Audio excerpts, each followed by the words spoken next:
Bende Mataram. Audiobook, novel silat. Cerita, Hapraktikto. Bab 66. Wirapati dan Bagus Kempong heran, mengapa kata-kata Sangaji bisa menaklukkan pendekar sakti yang terkenal beradat kukuh dan keras hati itu. Mereka bercuriga. Pandangnya lantas saja ditebarkan. Siapa tahu, Adipati Surengpati lagi melakukan suatu jebakan. Tetapi ternyata pendekar sakti itu benar-benar meninggalkan gelanggang. Mendadak saja, terdengarlah Pringga Sakti tertawa mendongak ke angkasa. Semua berputar mengarah kepadanya. Iblis itu menjejak tanah dan kemudian terus berjumpalitan di udara. Setelah mendarat, ia lenyap pula di balik belukar. Kini tinggal para pendekar undangan Pangeran Bumi Gede. Sanjaya terus berteriak keras, "Guru! Bawalah aku!" Tetapi iblis Pringga Sakti tiada menghiraukan muridnya itu lagi. Sekitar lapangan seolah-olah jadi hening tiada suara. Teranglah sudah, bahwa iblis yang pernah menggemparkan sejarah lebih dari setengah abad lamanya itu, kini benar-benar jadi bangkrut. Setengah abad yang lalu, dia pernah bertanding melawan Kiai Kasan Kesambi selama 7 hari 7 malam. Taraf kesaktian Kiai Kasan Kesambi belum mencapai tingkatan sekarang, tetapi peristiwa itu benar-benar menggemparkan sejarah. Mendadak pada hari itu dia rontok berantakan oleh cucu murid Kiai Kasan Kesambi. Inilah suatu peristiwa aib yang mencoreng mukanya sangat mendalam. Karena itu, bagaimana dia bisa menanggung malu demikian besar? Maka dia menghilang dengan begitu saja, tanpa memedulikan seruan muridnya. Pukulan besi tulang. Menyaksikan kepergian Pringga Sakti, Sanjaya berdiri tegak dengan hati ciut, bagaimana tidak? Kini dia tak mempunyai andalan lagi untuk menghadapi Wirapati, Bagus Kempong dan Sangaji. Yuyu Rumpung yang dijaga terenggut tenaganya oleh pukulan sakti Sangaji. Dia sendiri, sudah kehilangan tenaga himpun ilmu sakti Karimun Jawa. Kini tinggal 4 orang pembantunya yang belum boleh diandalkan. Yakni Abdul Rasim, Saung Rana, Manyar Sewu dan Cocak Hijau. Meskipun Wirapati dan Bagus Kempong telah kehilangan senjata, tetapi pukulan sakti Sangaji tak boleh dipandang ringan. Pringga Sakti sendiri tak dapat melawannya. Memperoleh pikiran demikian, mau tak mau ia harus memaksa diri menelan kenyataan pahit. Maka dengan kepala menunduk ia berjalan melintasi lapangan menghampiri kudanya. Ternyata kelima pendekar undangan ayahnya, pandai juga melihat gelagat. Merasa tak ungkulan melawan pihak Wirapati, mereka cepat meninggalkan lapangan tanpa memedulikan kehormatan diri. "Aji," kata Wirapati setelah mereka meninggalkan lapangan. "Sungguh berbahaya. Adik angkatmu terdidik di tengah-tengah keluarga agung. Kau bisa memaafkan, itulah baik. Tetapi untuk selanjutnya, engkau harus berhati-hati menghadapinya." Sangaji menoleh. Belum dapat ia menangkap maksud gurunya. Karena itu, pandangnya tak beralih. Wirapati tersenyum. Berkata, "Apakah kau kira sudah selesai persoalan kita pagi ini? Mereka seumpama angin laut, sebentar pergi sebentar datang pula dengan tak terduga-duga. Apakah kau kira adik angkatmu bekerja untuk kepentingan diri? Bagaimana dia bisa menguasai pendekar-pendekar sakti begitu banyak? Aku yakin bahwa di belakang punggungnya ada yang mengendalikan. Karena itu, seumpama dia sadar akan kekeliruannya, tidaklah gampang-gampang dia membebaskan diri dari orang yang mengendalikan." Sangaji mengerenyitkan dahi. Masih saja dia belum bisa mengerti. Wirapati yang mengenal kesederhanaan otaknya, lantas saja menerangkan dengan sabar, "Baiklah ku beritahu, bahwa adik angkatmu itu dipelihara oleh musuh besarmu." "Siapa? Siapa lagi kalau bukan Pangeran Bumi Gede?" Mendengar gurunya menyebutkan nama Pangeran Bumi Gede, pemuda itu terperanjat. Bukankah dia yang membunuh ayahnya? Teringat akan nasib ayahnya, tanpa disadari sendiri seluruh tubuhnya menggigil. "Akan kucari dia. Akan kutuntut kekejamannya membunuh ayah." Sangaji meledak. "Tetapi apa hubungannya dengan pusaka warisan Paman Wayan Suwage?" "Ah bocah, dengarkan. Kematian ayahmu dahulu disebabkan pula karena memiliki pusaka Pangeran Semono," sahut Wirapati cepat. Pendekar Bagus Kempong yang semenjak tadi berdiam diri, tertarik perhatiannya oleh pembicaraan itu. Serentak dia minta keterangan, "Adik Wirapati, kau membicarakan perkara pusaka Pangeran Semono. Apakah yang pernah dikabarkan oleh guru kita sebagai warta tahayul?" Wirapati tertawa perlahan. Dengan menggenggam tangan kakak seperguruannya erat-erat, ia membawa berteduh di tepi lapangan. Biarlah kuterangkan, apa sebab kakak menjumpai aku sedang bertempur melawan kerubutan mereka. Kemudian berceritalah dia tentang pengalamannya 12 tahun yang lalu, tentang peristiwa perebutan pusaka sakti Pangeran Semono sampai kembalinya ke daerah Jawa Tengah. Setelah berpisah dengan Sangaji di batas kota Pekalongan, segera ia berangkat dengan Nuraini ke desa Karangtinalang. 2 hari lamanya ia menunggu kedatangan Sangaji. Karena iseng, diam-diam berangkatlah dia menjejak pengalamannya dahulu tatkala bertempur melawan orang-orang Banyumas di tepi sebuah petak hutan sebelah tenggara desa Karangtinalang. Ia mencoba mengingat-ingat tempat Wayan Swage dahulu disembunyikan di dalam semak belukar untuk menghindari orang-orang dari Banyumas. Tetapi tempat itu susah ditemukan lagi. Maklumlah, semuanya sudah berubah. Waktu itu hutan terbakar. Mestinya semak belukar itu pun ikut terbakar pula. Memperoleh kenyataan demikian, segera ia mencari sungai yang berlumpur. Dahulu dia menceburkan diri ke dalam sungai berlumpur itu agar dapat bebas dari ancaman api. Ternyata sungai itu tak berubah. Hanya saja untuk menduga-duga di mana Wayan Swage menyembunyikan benda pusaka Pangeran Semono adalah sulit sekali. Timbul pulalah dugaannya, bahwa tiada mustahil Wayan Swage menyembunyikan benda tersebut ke tempat lain. Waktu pulang ke pondok pada sore harinya, mendadak saja desa Karangtinalang penuh dengan laskar Pangeran Bumi Gede. Ia mencoba mencari Nuraini. Ternyata Nuraini berpindah tempat juga. Akhirnya ia memutuskan untuk menunggu kedatangan Sangaji di tempat lain. Ia yakin bahwa kedatangan laskar Pangeran Bumi Gede pasti mengenai benda warisan Wayan Swage. Karena itu, ia lebih tekun menebak-nebak di manakah kiranya benda tersebut disembunyikan Wayan Swage. Tetapi usahanya gagal. Tatkala pada hari itu dia mencoba menjenguk tepi sungai, para pendekar undangan Pangeran Bumi Gede yang diperintahkan menjaga petak lembah sungai memergoki. Dan terjadilah suatu pertempuran berat sebelah. Untung, kakak seperguruannya kala itu kebetulan lewat di daerah itu, sehingga ia memperoleh bantuan. 12 tahun kita berpisah ternyata kakak banyak berubah, kata Wirapati sambil mengamat-amati Bagus Kempong. Tadi karena terlibat dalam suatu pertempuran, ia tak sempat memperhatikan kakak seperguruannya dengan saksama. Apakah yang berubah? Sahut Bagus Kempong. Rambut pelipismu sudah memutih. Jidatmu bertambah pula dengan beberapa guratan. Pastilah selama ini, kakak cukup sibuk dalam suatu dharma perguruan kita. Aku beruntung bisa hidup kembali dari suatu pengembaraan dan kini dapat berjumpa kembali dengan kakak, sungguh-sungguh aku. Wirapati, adikku, Bagus Kempong terharu mendengar luapan ucapan Wirapati yang terbesit dari lubuk hatinya. Memang kami semua berprihatin memikirkan engkau yang tiada kabar beritanya. Kami semua diperintahkan turun gunung untuk mencari beritamu. Tetapi engkau seperti terselimuti bumi, lenyap tiada bekas. Mereka lantas saja berpelukan erat. Dan Sangaji jadi perasa. Pikir anak muda itu, 12 tahun guru mengembara hanya untukku, dengan meninggalkan semua yang dicintai. Alangkah besar budinya terhadapku. Budi besar setinggi gunung itu, entah bagaimana caraku membalas. Tak terasa, air mata anak muda mengembeng pada gundu matanya. Mendadak saja, Wirapati berkata kepadanya. Kau mengerti sekarang, bahwa api bencana itu dinyalakan oleh Pangeran Bumi Gede. Dialah yang menghancurkan kebahagiaan rumah tangga orang tuamu. Dialah yang membunuh orang tuamu dan akhirnya mencelakakan pamanmu, Wayan Swage. Dan dia pulalah yang menaruhkan jurang dalam antara engkau dan adik angkatmu. Itulah sebabnya kukatakan, bahwa engkau harus bersikap hati-hati terhadap adik angkatmu. Karena dia dididik dalam keluarga agung, yang terang-terang menjadi musuh keluargamu. Sekarang barulah jelas bagi Sangaji maksud gurunya memperingatkan sikapnya terhadap Sanjaya. Mengingat persahabatan orang tuanya, memang dia harus bisa bersikap memaafkan dan lapang dada. Tetapi apakah Sanjaya memiliki pandangan dan sikap hidup demikian, hanyalah setan dan malaikat-malaikat yang tahu. Guru, akhirnya dia berkata dengan hatinya. Apakah faedahnya memperebutkan suatu pusaka yang bukan hakku?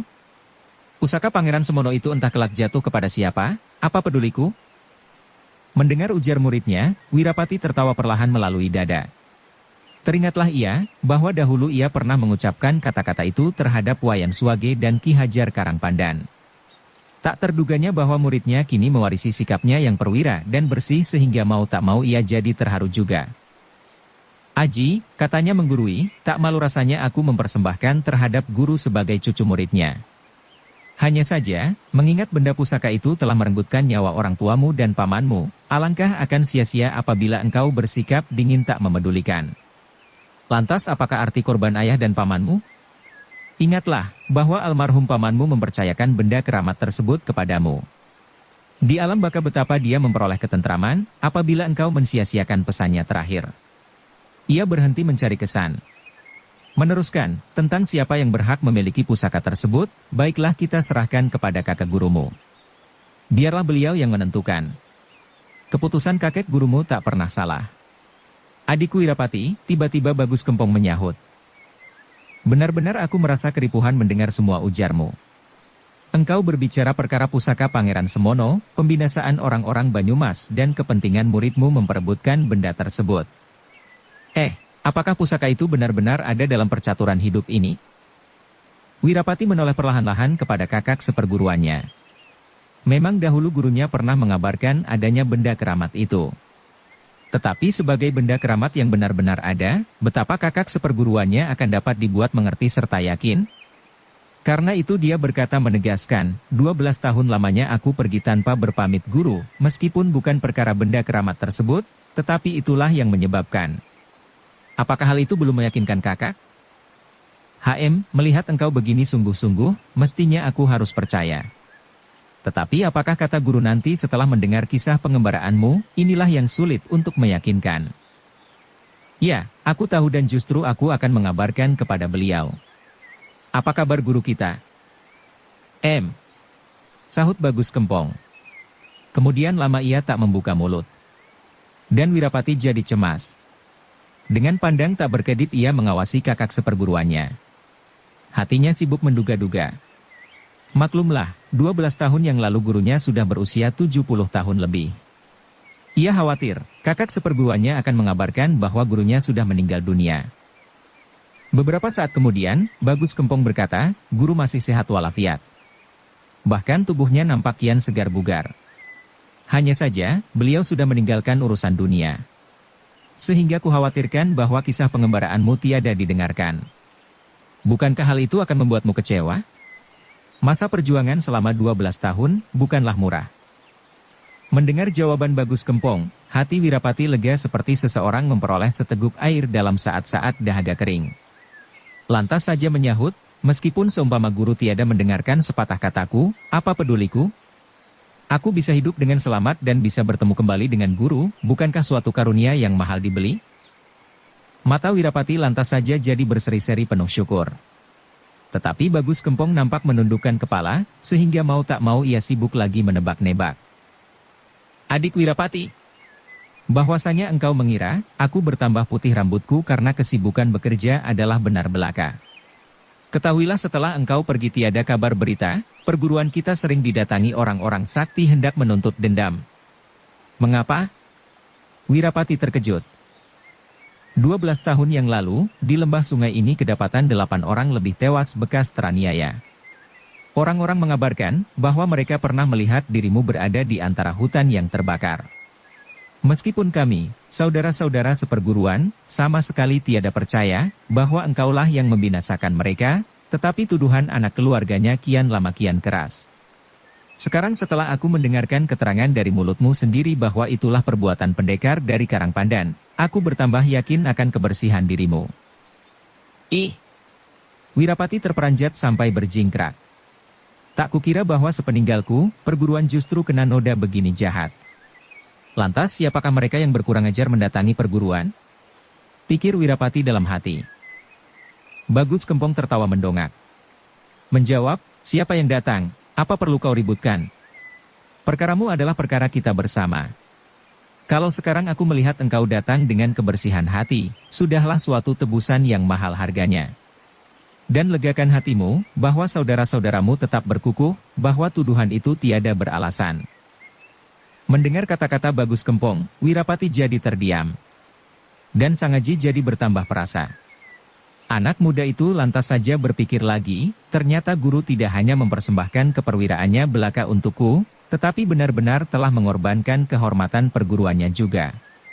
Siapa mengira bahwa kepergiannya membawa pula suatu malapetaka sendiri. Memperoleh pikiran demikian, ia merasa lebih kecil. Sebentar tadi ia resah memikirkan kepergian Titisari. Maklumlah, ia kenal perangai dan watak Titisari yang manja dan agak liar. Dadanya penuh dengan api. Apa yang dikatakan harus saja dilakukan tanpa pertimbangan. Kini, entah kemana perginya hanya setan-setan belaka yang tahu. Dan apabila dibandingkan dengan kisah pengembaraan gurunya, alangkah sekerdil biji asam. Diam-diam ia merasa malu sendiri. Lantas saja terdengarlah suara gurunya Jaga Saradenta yang galak dahulu. "Ih, kau laki-laki, bukan perempuan. Seorang laki-laki masakan takut mati segala." Mendadak saja, Wirapati berkata kepadanya, "Aji, marilah cepat-cepat mendaki Gunung Damar. Pertama-tama, ingin aku memperkenalkan engkau kepada guruku. Kedua, ingin benar aku melihat kesehatan beliau. Tentang sahabatmu Titisari, perlahan-lahan bisa kita urus. Aku percaya, meskipun perangai Adipati Surengpati bukan seperti manusia lumrah, tetapi pasti tidak akan menyakiti puterinya. Kulihat tadi, dia terlalu menyayangi." Mendengar ujar gurunya, Sangaji gugup. Karena waktu itu, justru dia lagi memperbandingkan persoalannya dengan kebesaran jiwa gurunya. "Guru, perkara Titisari tak usahlah guru ikut memikirkan. Dia sudah pulang ke rumahnya. Hatiku senang dan bersyukur. Yang penting sekarang aku harus ikut guru kemana guru pergi," kata Sangaji dengan terbata-bata. Wirapati puas mendengar ucapan muridnya. Segera ia memberi isyarat kepada Bagus Kempong untuk meneruskan perjalanan. Waktu itu, matahari telah condong ke barat. Angin senja sudah mulai meraba tubuh. Mereka berjalan mengarah ke timur menyekat punggung pegunungan. Kiranya sifat Bagus Kempong nampak keras di luar tapi nampak panas di dalam. Di antara murid Kiai Kasan Kesambi, dialah yang jarang benar bergurau. Wirapati dan Suryaningrat dahulu agak segan kepadanya. Bahkan agak ketakut-takutan. Lebih takut menghadapinya daripada kakak perguruannya yang tertua, Gagak Handaka dan Ranggajaya. Padahal hubungan kekadangan mereka sangat erat melebihi saudara sekandung. Tatkala Wirapati menghilang dengan tiba-tiba, diam-diam Bagus Kempong berduka tak terkatakan. Hanya lahirnya saja ia berlaku tenang seperti tiada terjadi sesuatu. Ia minta izin gurunya hendak menyelidiki daerah lembah Sungai Jali yang dihabarkan orang-orang pernah melihat adik seperguruannya itu. Selama 12 tahun, terus-menerus ia menghisap berita dengan tak mengenal bosan. Mendadak saja, pada hari itu ia bertemu dengan tak terduga-duga. Hatinya girang bukan kepalang, namun masih saja ia menyembunyikan perasaan. Rasa girangnya tak dibiarkan meluap-luap. Sekali-kali ditutupi dengan kata-kata keras dan berwibawa. Dengan kata-kata kering dia berkata, "Wilayah lembah Sungai Jali, ternyata luas juga. 12 tahun aku mencoba menjejakmu. HM." Wirapati yang kenal akan pribadinya, segera mengetahui bahwa di balik kata-katanya yang kering sederhana itu bersembunyi suatu luapan doa terima kasih kepada Tuhan, maka dia jadi terharu. "Kang Mas Bagus Kempong, apakah benar sanak keluarga orang-orang Banyumas yang dibinasakan Ki Hajar Karangpandan mencari balas kepada perguruan kita? Peristiwa ini benar-benar membuat hatiku tiada enak sekali." "Apa sebenarnya yang terjadi dalam pertempuran itu?" potong Bagus Kempong. Kembali Wirapati menceritakan pengalamannya sewaktu dia melindungi Wayan Suwage dari buruan orang-orang Banyumas yang menginginkan pusaka Pangeran Semono dan cara Ki Hajar Karangpandan membinasakan mereka. Dia sendiri segera meninggalkan Wayan Suwage sewaktu hutan terbakar. Dengan demikian tiada berhasil pula menyelamatkan pusaka keramat Pangeran Semono. Setelah mendengar penjelasan itu, Bagus Kempong minta keterangan pula tentang bentuk pusaka keramat Pangeran Semono, yang dahulu dikabarkan gurunya hanya sebagai dongeng belaka. Setelah Wirapati dapat menerangkan dengan jelas, diam-diam ia mulai merenungkan. Akhirnya berkata dengan melepaskan endapan napas. "Ih, kiranya begitu. Apabila kami sudah mengetahui kejadiannya sejelas ini, pastilah saudara-saudaramu bisa menentukan sikap tegas. Dan guru tak usah pula menyekap diri dalam bilik persemedian untuk mencari kebeningan dalam suatu kekeruhan keduniawian. HM, tapi seumpama engkau tiada pulang, pasti persoalan ini akan mengganjal pada saudara-saudara seperguruanmu sepanjang zaman. Ki Hajar Karangpandan sebenarnya bukanlah manusia jahat, biadab atau seorang yang ingkar kepada sendi-sendi ksatrian. Bahkan dia seorang ksatria sejati yang menganggap ringan nyawanya sendiri demi suatu hal yang diakui sebagai dharma, kata Wirapati. Kemudian ia menerangkan, betapa Ki Hajar Karangpandan berjuang merebut kesejahteraan keluarga Made Tantre dan Wayan Swage hanya untuk suatu perkenalan dalam masa tak lebih dari 1 jam belaka. Dan mendengar ujar Wirapati ini, Bagus Kempong mengangguk-angguk dengan hatinya. Katanya dalam hati, hebat pendeta itu. Dan kalau Wirapati bisa mengimbangi kebesaran jiwanya, bukanlah berarti pula menjunjung nama guru, nama perguruan dan saudara-saudaranya dengan sekaligus? Lantas berkata memuji, baiklah, ternyata kepergianmu selama 12 tahun tidaklah sia-sia. Siapa mengira, bahwa engkau pergi dengan memikul papan nama perguruanmu. Hari ini aku mengucapkan terima kasih. Ia berhenti mengesankan. Meneruskan. Cara Ki Hajar Karangpandan membunuh sesama hidup sesungguhnya keji dan ganas. Tetapi dia seorang laki-laki hebat. Tahukah ilmu apa yang digunakan? Mula-mula aku heran mendengar gelora suaranya yang gemuruh. Itulah ilmu guntur sejuta. Bagus Kempong menyekat. Hanya saja betapa tupai pandai berlompat, sekali-kali akan terjatuh juga. Ia mengira, sudah berhasil membinasakan semuanya. Tetapi sesungguhnya masih ada seorang yang selamat. Siapa dia? Wirapati heran. Salah seorang di antara mereka masih bisa menyenakkan napas. Siapa namanya, tiada seorang pun dapat mengenalnya. Hanya saja sebelum melepaskan napasnya yang penghabisan, dia menyebut-nyebut namamu. Ah! Wirapati terperanjat. Teringatlah dia kepada peristiwa pengepungan dahulu. Mereka mengancam dan menggertak. Sebagai murid keempat Kiai Kasan Kesambi bagaimana bisa menerima gertakan itu tanpa membalas? Tiada mustahil bahwa dia pun memperkenalkan nama perguruannya untuk menjaga kehormatan diri. Berita beradu di antara mereka, lantas saja tersebar ke seluruh persada bumi. Tapi kami semua tiada percaya, bahwa engkaulah yang membinasakan mereka begitu keji dan ganas. Sepanjang pengetahuan kami, guru belum pernah menurunkan ilmu guntur sejuta. Tetapi bagaimana bisa kami meyakinkan mereka dengan alasan itu, kata Bagus Kempong dengan dahi mengernyit. Mereka yang datang kebanyakan terdiri dari orang-orang daerah Banyumas. Namun lambat laun, orang sakti dari seluruh penjuru pada datang juga. Dari Ungaran, Bagelen, Maospati, Ponorogo, Madura, Surakarta, Kediri dan Banyuwangi. Kejadian inilah yang membuat guru dan sekalian saudara seperguruan keheran-heranan. Masakan mereka semua adalah sanak keluarga yang terbinasakan? 12 tahun lamanya, hal itu merupakan suatu teka-teki besar. Dan pada hari inilah baru jelas. Ternyata di balik kedatangannya bersembunyilah sesuatu maksud. Penuntutan balas dialihkan hanya sebagai dalih belaka. Kiranya mereka, tahukah engkau apa maksud mereka sesungguhnya? Wirapati dia menduga-duga. Orang-orang Banyumas dahulu mengepung Wayan Swage perkara pusaka Pangeran Semono. Ah, apakah mereka mengira, aku menggondol pusaka keramat Pangeran Semono? Dengan melemparkan penglihatan di jauh sana, Bagus Kempong menyahut, sekiranya hari ini tak kudengar dari mulutmu tentang adanya pusaka Pangeran Semono, sampai mati pun tiada jelas bagiku. Wirapati terdiam. Pikirnya, ya, aku pun dahulu berpikir demikian juga. Malah, ingin aku melihat bagaimana sikap guru apabila aku mengisahkan tentang adanya pusaka keramat itu.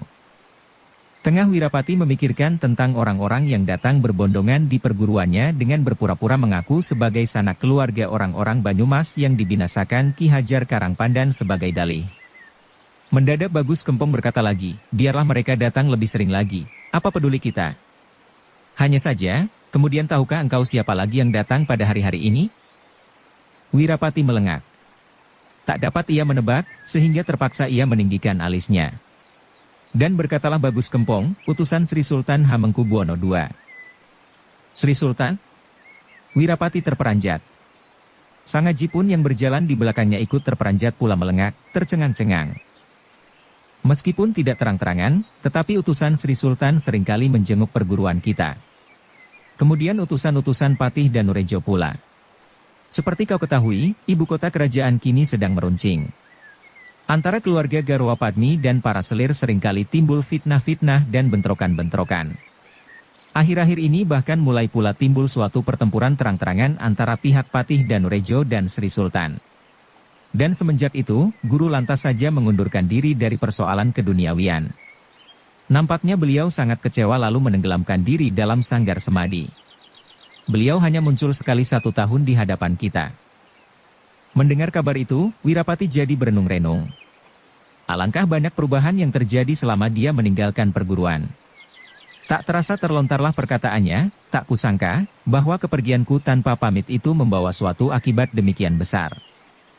Ah, semua itu bisa terjadi di atas kemampuan manusia, sahut Bagus Kempong. Siapa saja bisa dan pernah mengalami peristiwa-peristiwa yang tak terduga sama sekali. Wirapati menghela napas dalam. Sebenarnya, apakah yang mendorong mereka untuk merebut pusaka itu?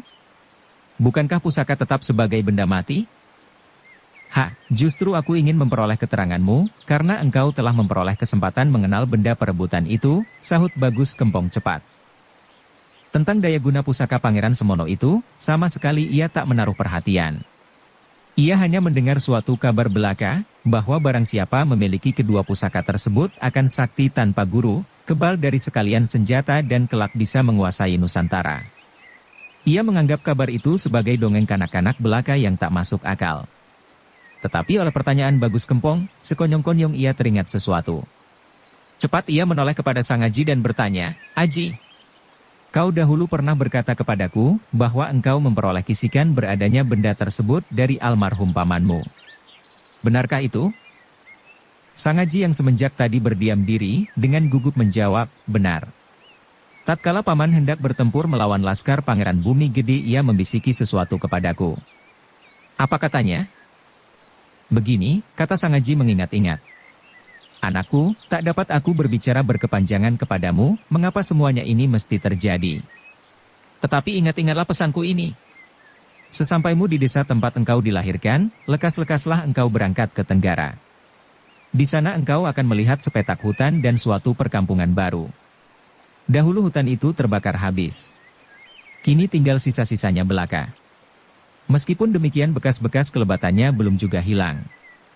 Di sana engkau akan melihat sebuah sungai berlumpur yang melingkari hutan itu. Carilah di antara tebingnya suatu penglihatan penuh batu-batu. Turunlah engkau ke bawah. Di dasar sungai itu, engkau akan menemukan pusaka warisanmu. 2 buah jumlahnya. Kuwariskan kedua-duanya pula kepadamu." Sekonyong-konyong berbareng dengan kalimatnya yang penghabisan, terdengarlah suatu gemersak mahkota daun kemudian berkelebatlah sesosok bayangan yang terus saja meluncur ke tanah. Bersambung ke bab 67. Dukung kami dengan subscribe, follow, like, komen dan share. Terima kasih.